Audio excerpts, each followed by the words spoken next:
Habari wapendwa mnaofuatilia Facebook yetu kule ambapo tunakuwa live kila Jumapili. Tunakuwa live kuanzia saa 4 mpaka saa 7 kwenye ibada ya Jumapili. Kila Jumapili tunakuwa live.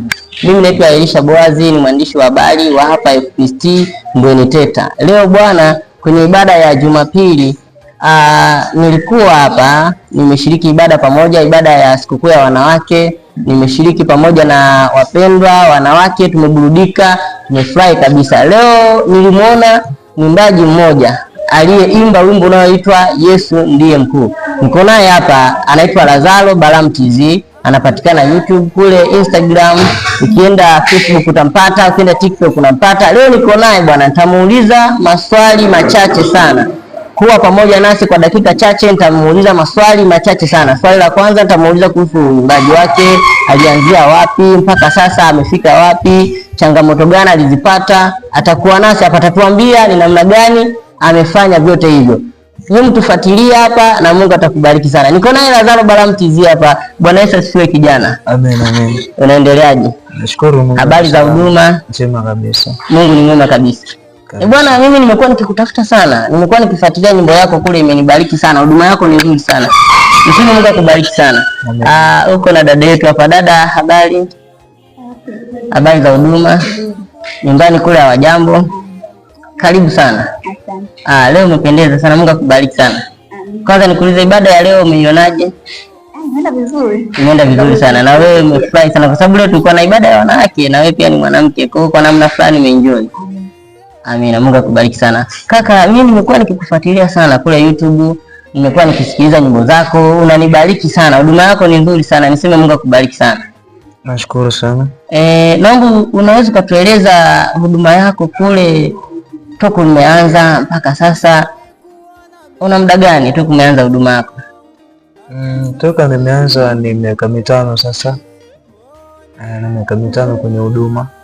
Sawa sawa. Ni changamoto gani ambazo huwa unakutana nazo wakati wa kuandaa nyimbo mpaka sasa? Umekuwa ukikutana na changamoto gani? Changamoto zipo. Changamoto zipo kwenye upande wa kuandika nyimbo. Hakuna changamoto kwa sababu ni kitu ambacho kinakuja. Ni kitu ambacho nakifanya. Ni kitu ambacho kinakuja, ni vile ambavyo nakuta Roho Mtakatifu ananitembelea. Sawa sawa. Kwanza nikuulize kitu kimoja, hivi kwenye huduma yako na umeshapata management labda ambayo inakusimamia au unajisimamia wewe mwenyewe? Hapa nipo mwenyewe. Uko mwenyewe, unajisimamia mwenyewe.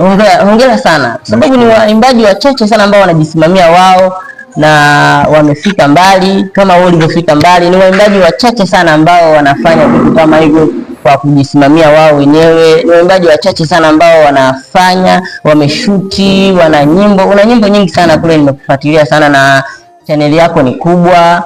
Niseme Mungu akubariki sana. Channel yako ina muda gani mpaka sasa? Karibia mwaka sasa. Karibia mwaka. Lakini nilifungua mwezi wa 5 mwaka jana. Sawa. So bado kama mwezi mmoja ili mwaka utimie ndio nimefungua channel ya Lazaro Balaam TZ. Mungu akubariki sana. Aisee, Mungu amekusaidia kwa sababu watu wanafungua channel, wengine wana miaka 5, wengine miaka hadi 6, lakini channel yao unakuta haijasogea sehemu yote. Lakini wewe nikitazama kule YouTube channel yako imesogea sana na nyimbo nyingi sana kule, umeshoot video. Kwanza tuzungumzie wimbo mmoja kule ambao unanibariki sana. Naomba nisije nikausahau baadaye. Tuzungumzie wimbo kwanza wa Yesu Ndiye Mkuu. Ni wimbo ambao umefanya vizuri sana, video yake iko vizuri sana, imenibariki sana, ujumbe wake kule umenibariki sana. Kama sikosei, huyu dada nimemfananisha kama vile alikuwemo kule kwenye ile video. Kama vile nimeona hivi kama alikuwemo. Of course. Alikuwemo ndio. Alikuwemo. Alikuwa akicheza, alikuwa ananibariki sana.